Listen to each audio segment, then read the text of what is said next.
Welcome to the Caribbean Cricket Podcast, your one-stop shop for all things West Indies cricket. By the fans, for the fans.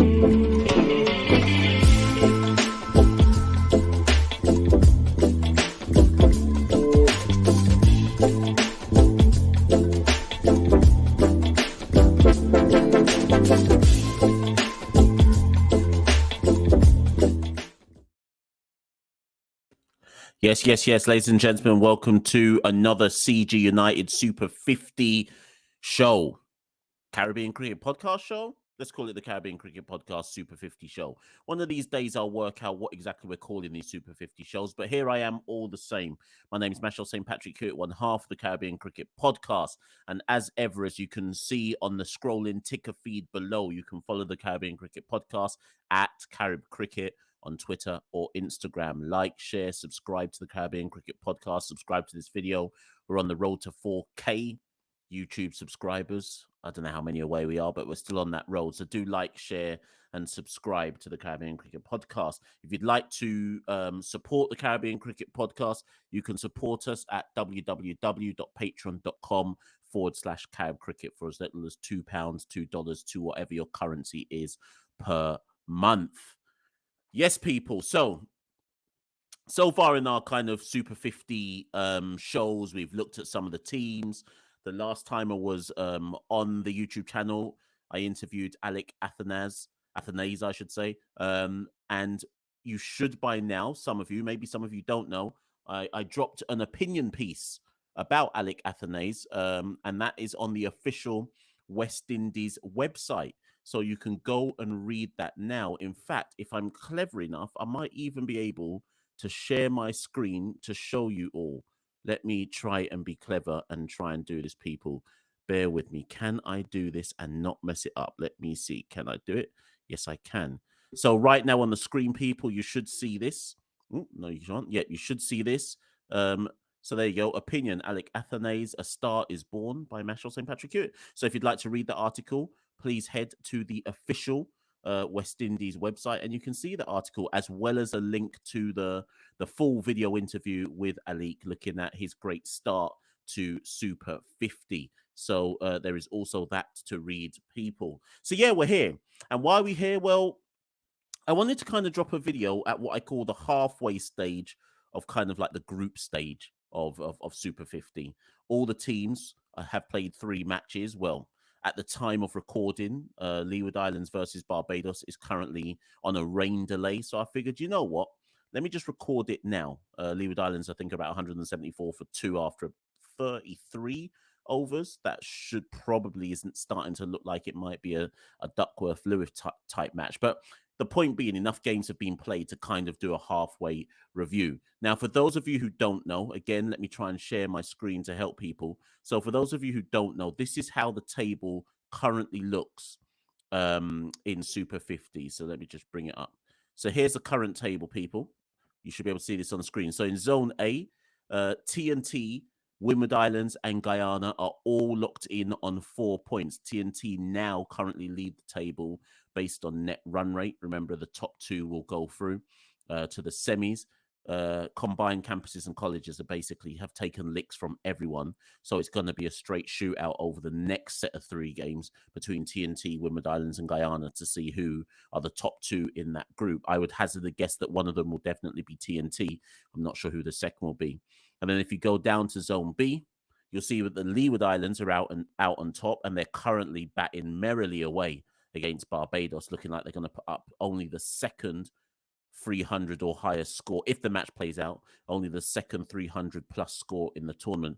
Then you'll see that Jamaica, Barbados, and West Indies Academy are all locked in on 2. But of course, it all depends what happens with that Leeward Islands versus Barbados game that is currently playing at this moment in time. So you can see that Zone B is the much closer group compared to Zone A. So people, what I effectively wanted to do based on the first 3 games is I wanted to, for each team, is just talk about who have been the standouts. Have there been any players that we can really look at and say, maybe they've played themselves into West Indies consideration. So I guess what I'm going to try and do over the next 20, 25 minutes is go through each team thus far and talk about who have been the standout players and whether that affects anything from a wider West Indies perspective. Because yes, we want to see some good cricket.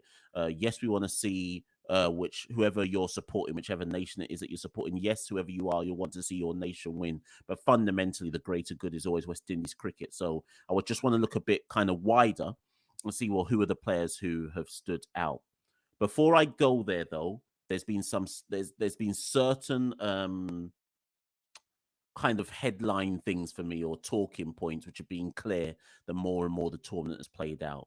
One, we've only seen one score, we've only seen one 300 plus score so far in the tournament, and that's from 22 innings of cricket. And that's not good enough. I'm sorry that's not good enough. And the reason, well, it's just obvious it's not good enough. But if you don't know why that's not good enough, at the top echelons of ODI cricket, or list, if you want to call it list A cricket, but let's call it ODI cricket, 300 plus scores is the bare minimum. At the top level of ODI cricket, it's the bare minimum.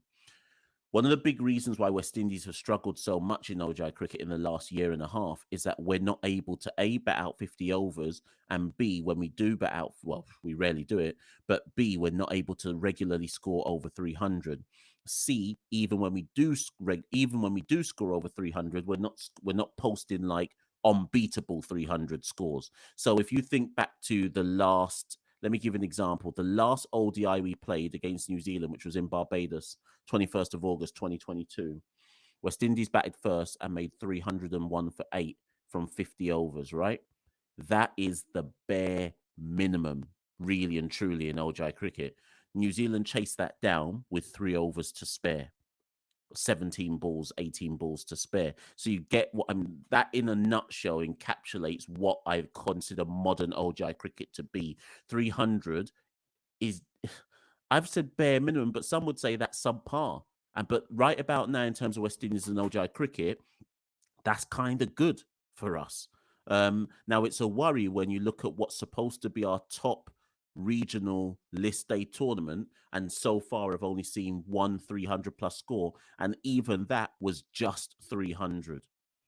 Does that speak to the nature of the pitches? Does that speak to the nature of batsmanship? I'm going to say it's the latter more than the former. I do think that in the Antigua leg of the tournament, so that's the Leeward Islands, Barbados, Jamaica, and West Indies Academy, I think they've been too spin friendly. I think when you look through those 4 teams, and I'll get to them later, look how many wickets have fallen to spin in general. And I think it's been too spin heavy in Antigua.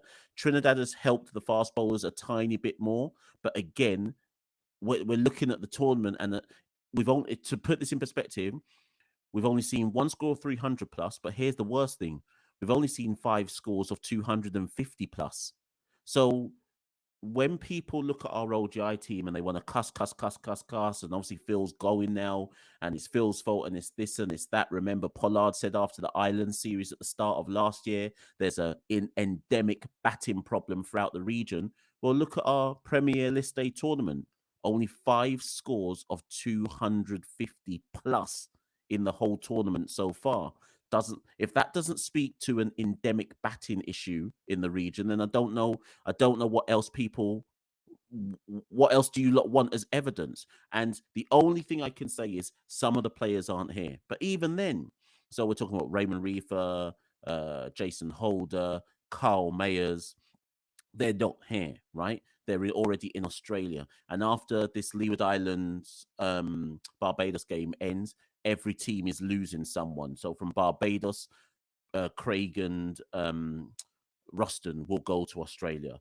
From Guyana, Tay Shandapur. From Jamaica, Nkrumah Bonner and Jermaine Blackwood. From Leeward Islands, Devon Thomas. From TNT, Josh De Silva and Jaden Seals. Obviously, nobody from West Indies Academy and nobody from Windward Islands. So everybody's, generally speaking, most of the teams are losing somebody to go to Australia, and that will change the impact of the tournament. But again, even with those international players in the tournament, we're not seeing great scores. Jamaica, for example, look how many internationals they've got on their side. Brandon King, Jermaine Blackwood, Nkrumah Bonner, Rovman Powell, Dean Smith, right? 5.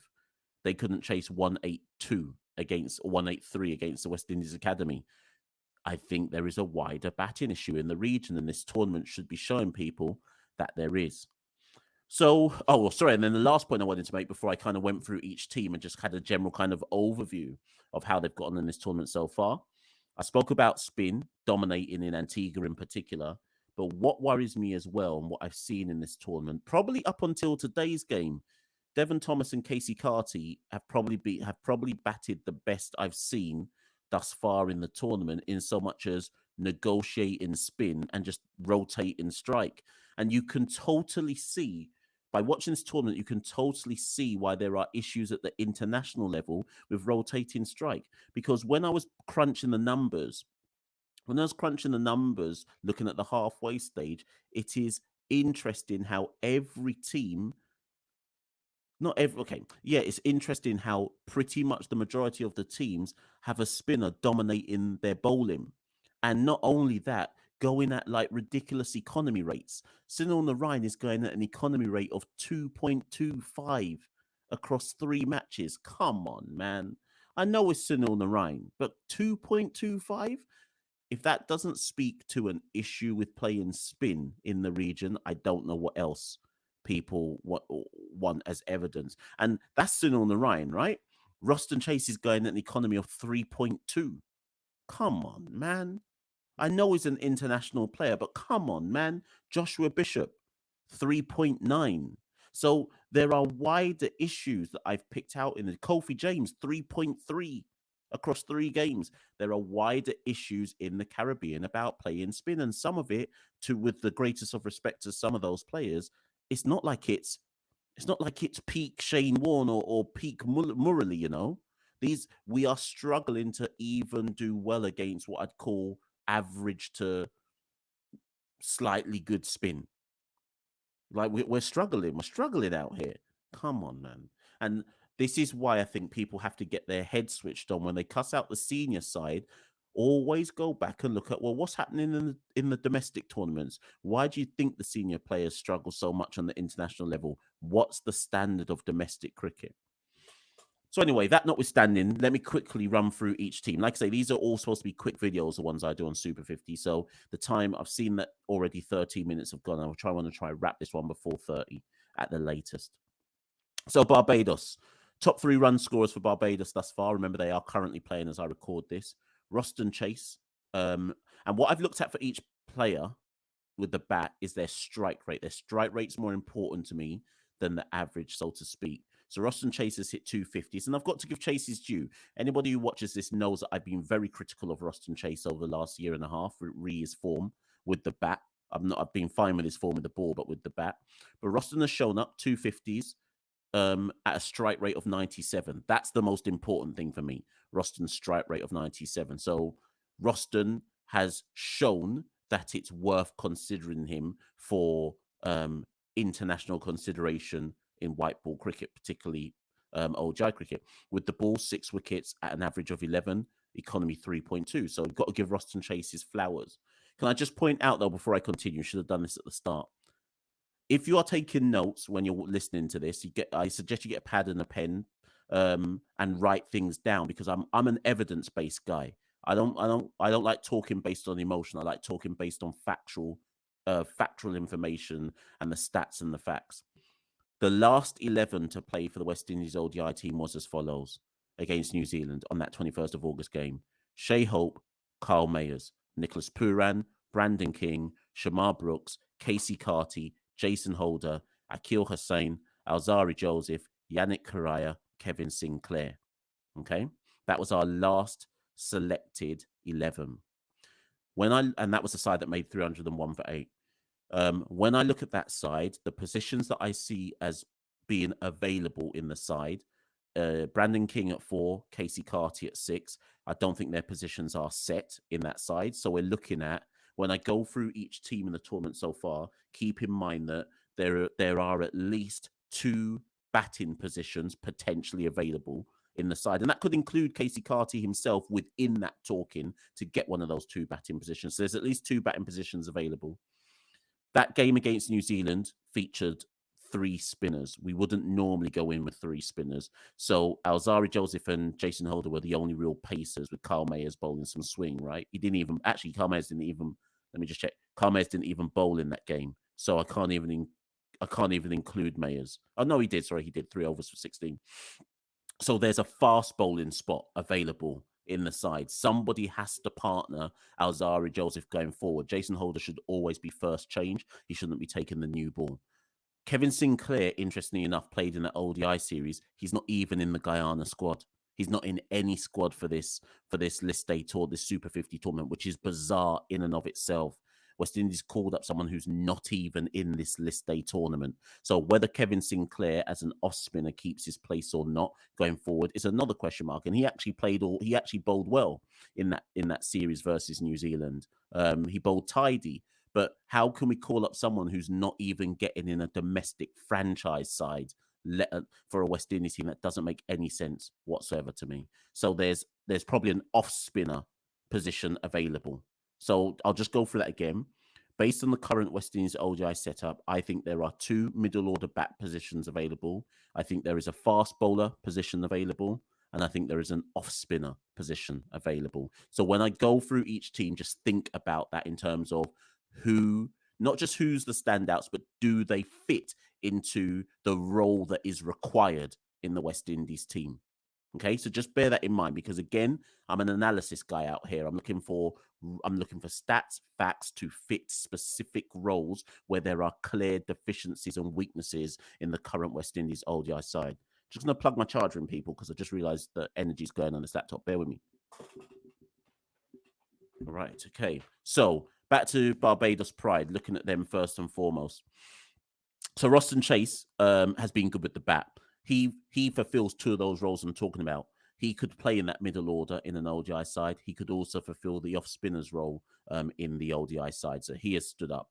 Next up for Barbados, Shea Hope, averaging 150 so far in the tournament, strike rate of 82. Yeah, that's about what he does at the international level. So fine. The only other batter to talk about of note for Barbados has been Zachary McCaskey. He's averaging 43 so far, 150. However, he's opening with Hope. Oh, sorry, he was opening with Brathwaite, sorry. But his strike rate is 76. That's not good enough to come onto my radar at this moment in time. So he doesn't come into, he's done well, he's doing well, but that strike rate of 76 isn't good enough for me. So he's not on my West Indies radar at this moment in time. Other than that, in terms with the ball, the only other Barbadian bowler who stood out, or Pride bowler who stood out, is probably Ramon Simmons, 5 wickets at 21, but his economy is 6.43. He's still 21. He's still learning his craft. I wouldn't be anywhere close to be thinking about him for West Indies duty. But at the same time, when I go through this list, what are the seamers are putting their hands up? And that's the question you've got to ask yourself. But would I be considering Ramon Simmons as a potential West Indies call-up at this stage in his career? No, but 5 wickets at 21, I have to sound him out in terms of performing above expectations at this point in time. CCC have been a bust. Their squad was so young, so inexperienced. I think Dino said this when we did the TNT review of their squad, or preview of their squad. The CCC side called in Dennis Ramdin to captain it, which made sense because they needed some experience in there.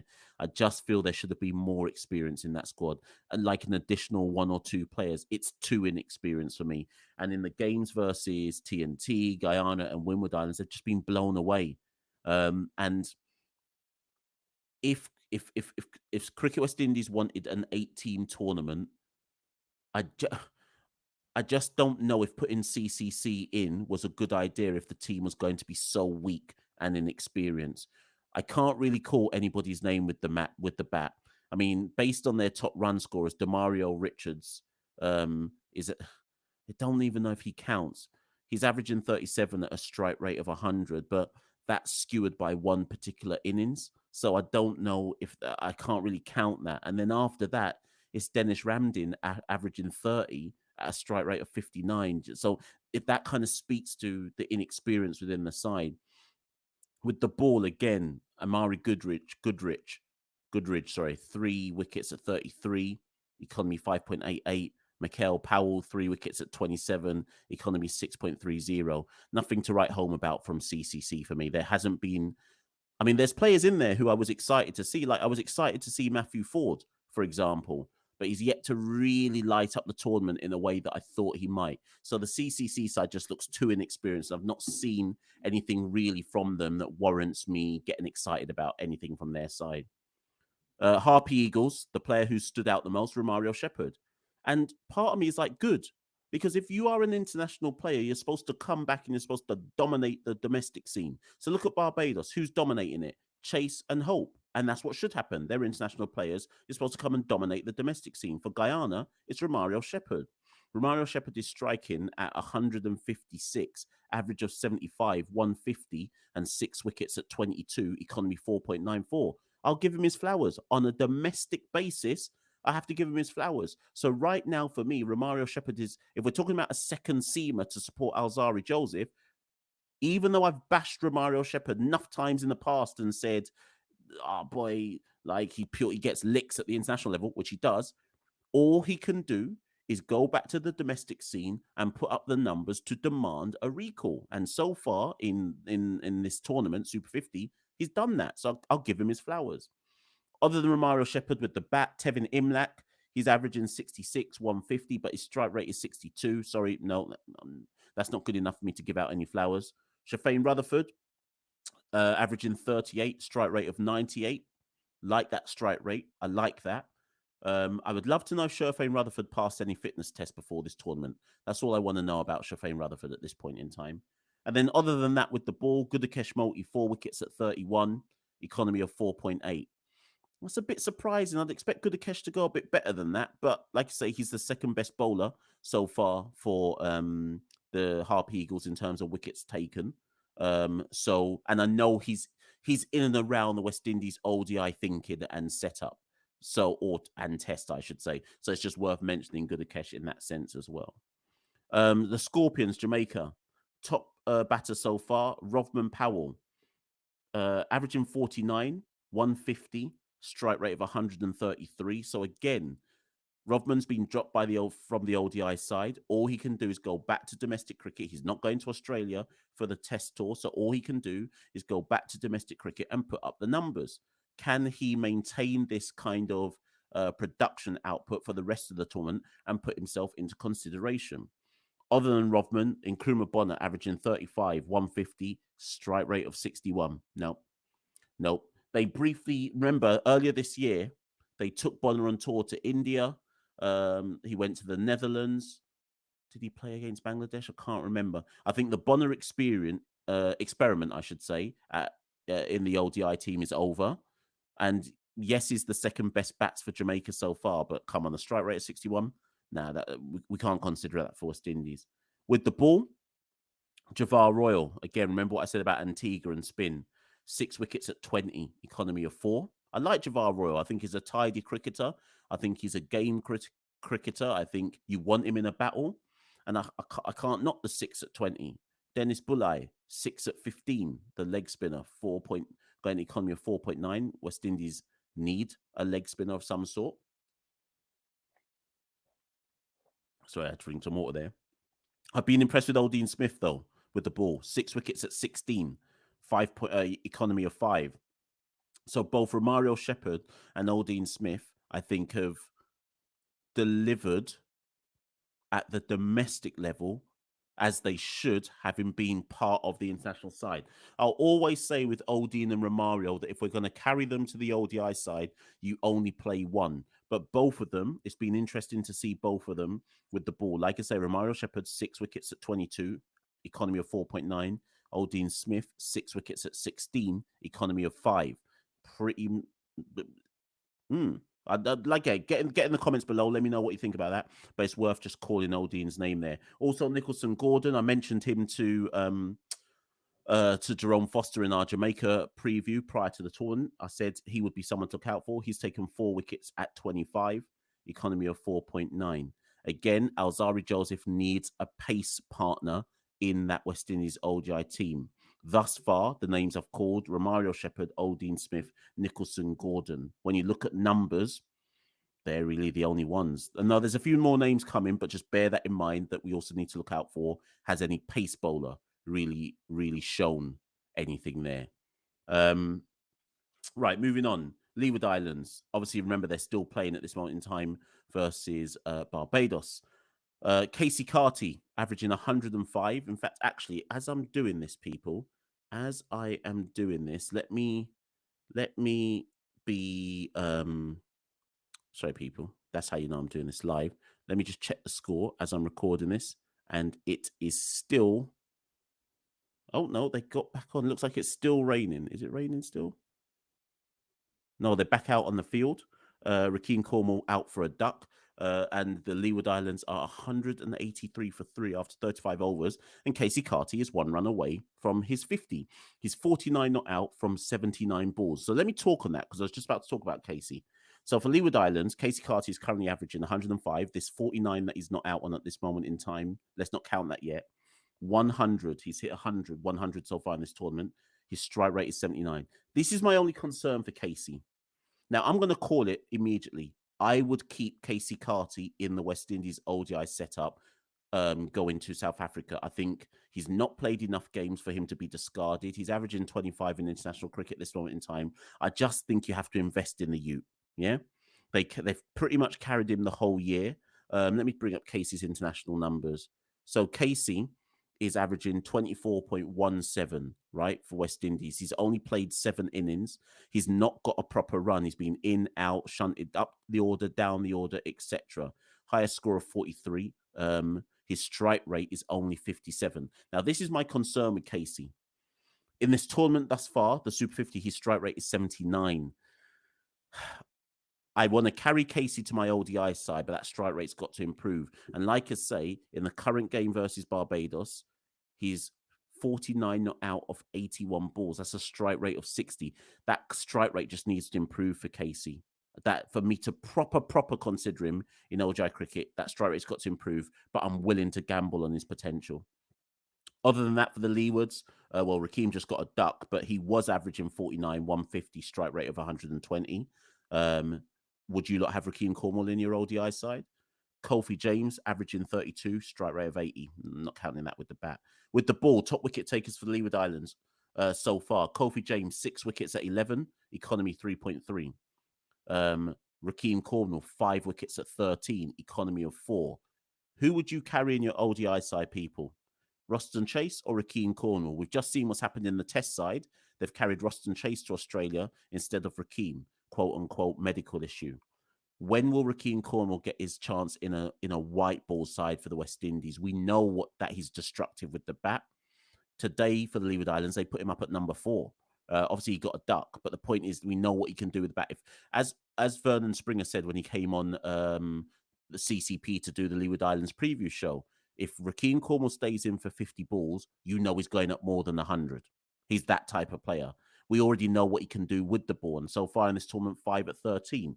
Do we consider Rakeem Cornwall for the off-spinner spot in a West Indies ODI side? He'll get a fight down, but he's someone to consider. Other than that, Kareem Agor, former USA player, 3 wickets at 20, economy of 3.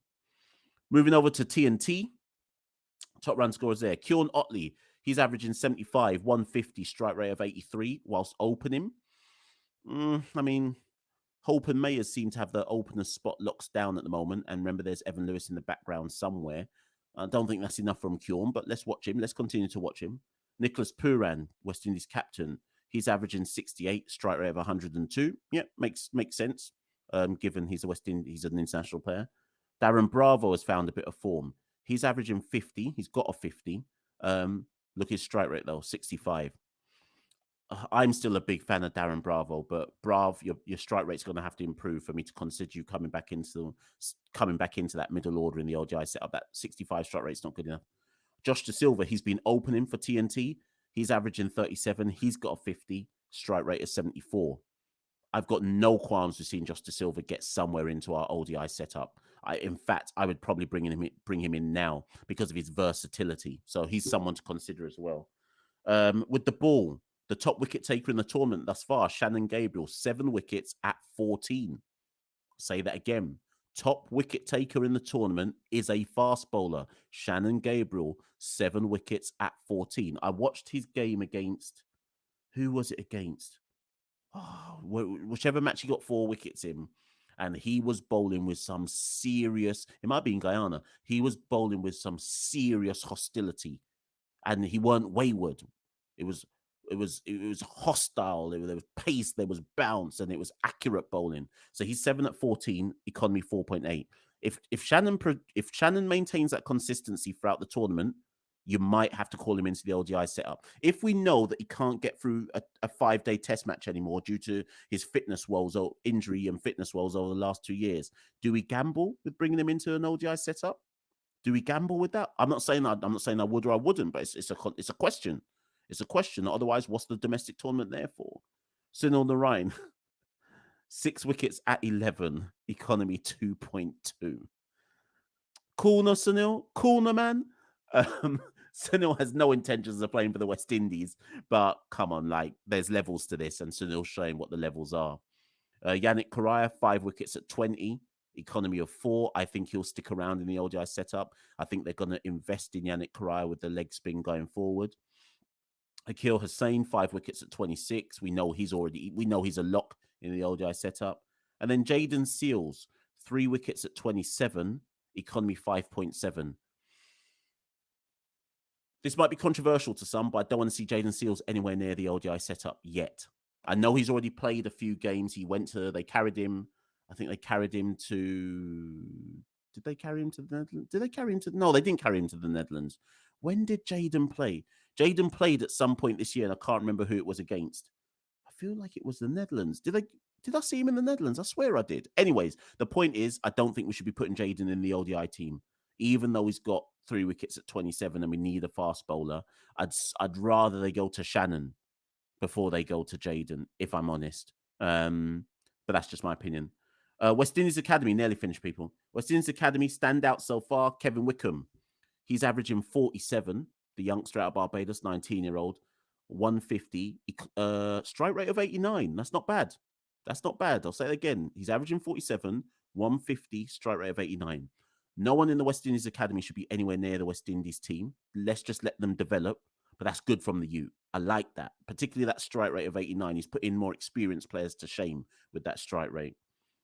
Keegan Simmons, he's averaging 40, 150, strike rate of 69. Again, another player whose strike rate needs to go up. These are substandard. He's young though. I'm not digging out Keegan. I'm just saying we can't be bigging up anybody whose strike rate is under 70. Okay, it's got to be much higher at the domestic level, considering what's going to happen to them at international level if they ever get there. With the ball, Joshua Bishop, left arm spin, 6 at 19. I really like Josh Bishop. His economy is 3.9. Barbados probably should have picked him instead of letting him play for West Indies Academy. He's been in and about the scene. He's been playing CPL. We know what he can do. The problem for Joshua Bishop is there's already people ahead of him. Akil Hussain, Gudakesh Moti, just to name 2. But this is good to see the youth showing consistency in the tournament. Joshua James, he was my one to watch for the West Indies Academy. 5 wickets at 21. The pacer out of Trinidad. Economy 4.6. Again, too soon to be talking about any kind of international thing, international honours or anything like that. But keep an eye on Joshua James. I want everybody who's watching this, keep an eye on Joshua James. If we can nurture him properly, keep an eye on that youth. And then Ashmead Ned, haven't seen him on the scene in a while. 3 wickets at 22, economy of 4.3. But again, left arm spin. There's so many left arm spinners in the Caribbean. And then lastly, the Winwardals people. Kev M. Hodge, been in and around the test setup in the last 2 years or so, still not played an international game. Does he get his chance? He's averaging 94. He's got 100 and a strike rate of 72. Again, 70, low 70s. No, we can't work with that. We can't work with that one. I spoke about my article on the official West Indies site about looking at Alec Athanase. Do go and watch my interview with him on the Caribbean Cricket Podcast.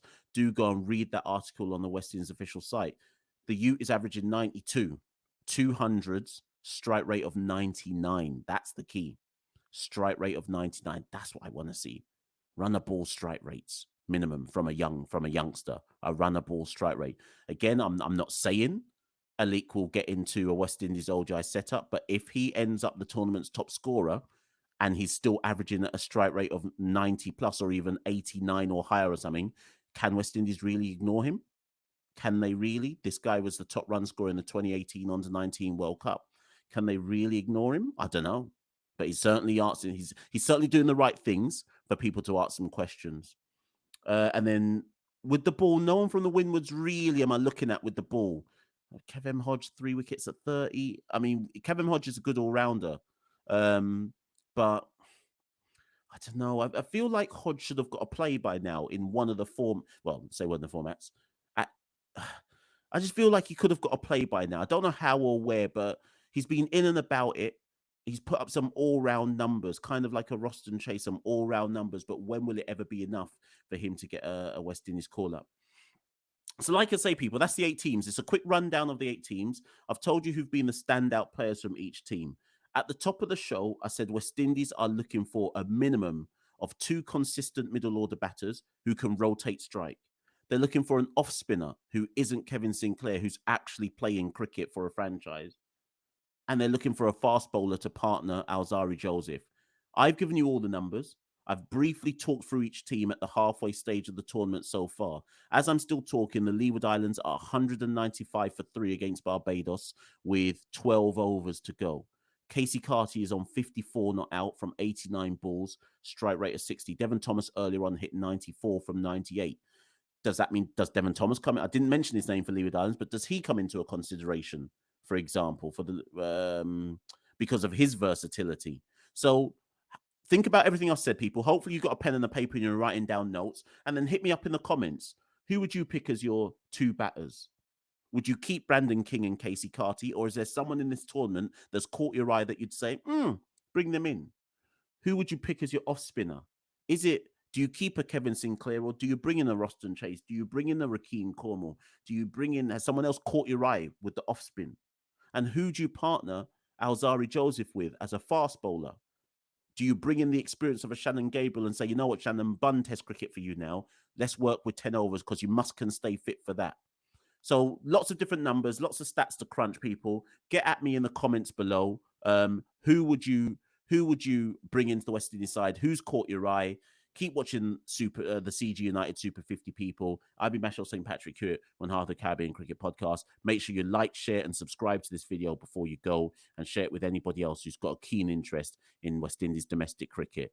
Thank you, and good night. We rule the cricket world. Now the rules seem coming. Welcome to the Caribbean Cricket Podcast, your one-stop shop for all things West Indies cricket. By the fans, for the fans.